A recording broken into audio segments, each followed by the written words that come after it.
Hey everyone, welcome back to the garden.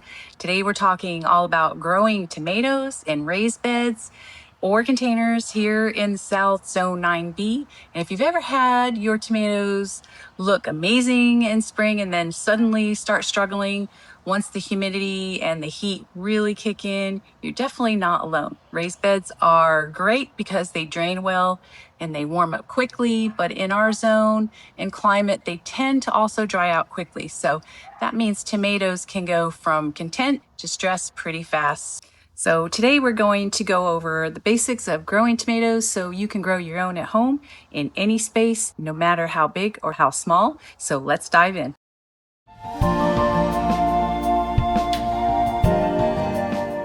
So the first thing I'd like to point out is that success with tomatoes in the South starts with variety, choice, and timing. In my zone 9B, it really helps to grow heat-tolerant, disease-resistant varieties and to think in terms of a spring tomato season that runs to the beginning of summer.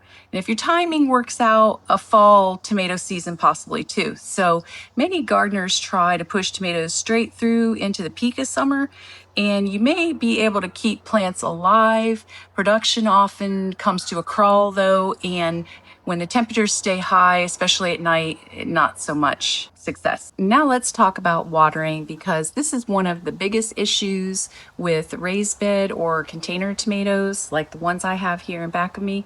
In the hot southern weather especially, real key is to water consistently and not just to water often. That's very important to do it on a regular basis. Tomatoes do much better with deep, even watering rather with randomly hit or miss cycles of drying out and then getting drenched. In raised beds, especially once summer heat starts cranking, you might need to water every day if you don't have a drip system, especially during extreme heat. I always try to water at the base of the plant if possible, and I add mulch around the plants to hold moisture in the soil.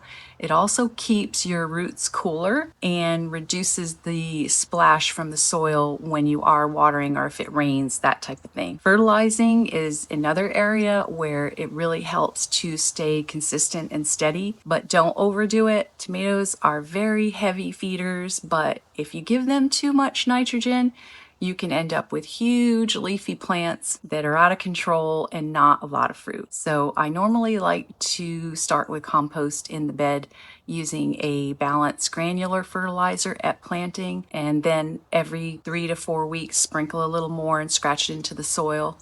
And once the plants start flowering and setting fruit, and that will help give them the nutrients they need. I also add organic liquid tomato and veg fertilizer and water mixture every 2 weeks, and that ensures they have enough nutrition to keep producing without pushing too much leafy growth. After all, we're after the fruit, not the leaves. So for maintenance, I really keep things very basic. I make sure that the plants stay tied up and supported, and I remove any damaged or yellowing leaves. I remove the lower leaves so that I don't get a lot of splash from the soil. Checking plants often for early signs of disease, fungus, or pests is very helpful, and a lot of it starts on the lower portion. So if you get rid of those leaves, it helps keep your plants healthy. And in a humid climate, airflow matters a lot. So keeping the lower plant cleaned up, keeping a little space between really helps circulate the air to avoid fungus and disease due to the humidity and the heat. If you're growing indeterminate tomatoes, then you can also do some light pruning, keep the plant open and keep it easier to manage, but try not to remove too much foliage so the fruit won't get exposed to too much of the really hot sun beating down. It wants to get hot. I have a video exclusively about fungus and diseases and how to spot, cure, and prevent them. Another video, prune tomatoes for better, healthier harvest. So those are a couple videos you can check out on my playlist if you're interested. And there are other problems for tomatoes that you have to keep an eye on, is blossom end rot. That's usually inconsistent watering, loss of calcium uptake, a couple of those issues. So again, try to make sure you water consistently. There's disease pressure, cracking of the fruit, all those kind of things can mostly be avoided if you give proper nutrition on a regular basis and water properly. A lot of those problems get worse when you're watering inconsistently and when your tomatoes are under heat stress. So if your tomatoes slow down in peak summer though, that doesn't necessarily mean that you did anything wrong. Sometimes it's just due to the temperature and the season. So the key is giving them the best support you can, providing good mulch. That helps a lot to regulate the temperature of your soil and your roots, and just regular maintenance so that they stay healthy. Catching things at the beginning is always easier to fix than if something gets out of control. So keep a good eye on your garden from day to day. If you want better tomatoes in a raised bed garden in the South, focus on the basics and stay consistent. I can't say that too often.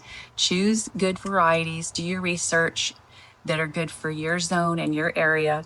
Improve your soil, water deeply and regularly, feed on a schedule, and keep up with the maintenance so that problems don't get out of hand. I hope that this helps you grow some of your own tomatoes at home and you found this video helpful. Let me know in the comments some of the tomato varieties you're growing this year. I'd love to hear from you. And as I do in many of my videos, I'm going to give you a dinner idea of what to do with your delicious, fresh harvested produce from your garden. One of my favorite things to make is fajitas. I chop up those tomatoes, put a little bit of my lettuce and onions, saute them up, and throw some chicken and some steak in there. I usually make the homemade tortillas myself, but you can get them from the store. It's a very quick, nutritious dinner and a great way to use up your delicious vegetables from the garden. And maybe you can make that for dinner tonight. I think I'm going to be doing that myself. With just a few easy steps, you can have great success with growing tomatoes too. Thanks again for stopping by. See you next time.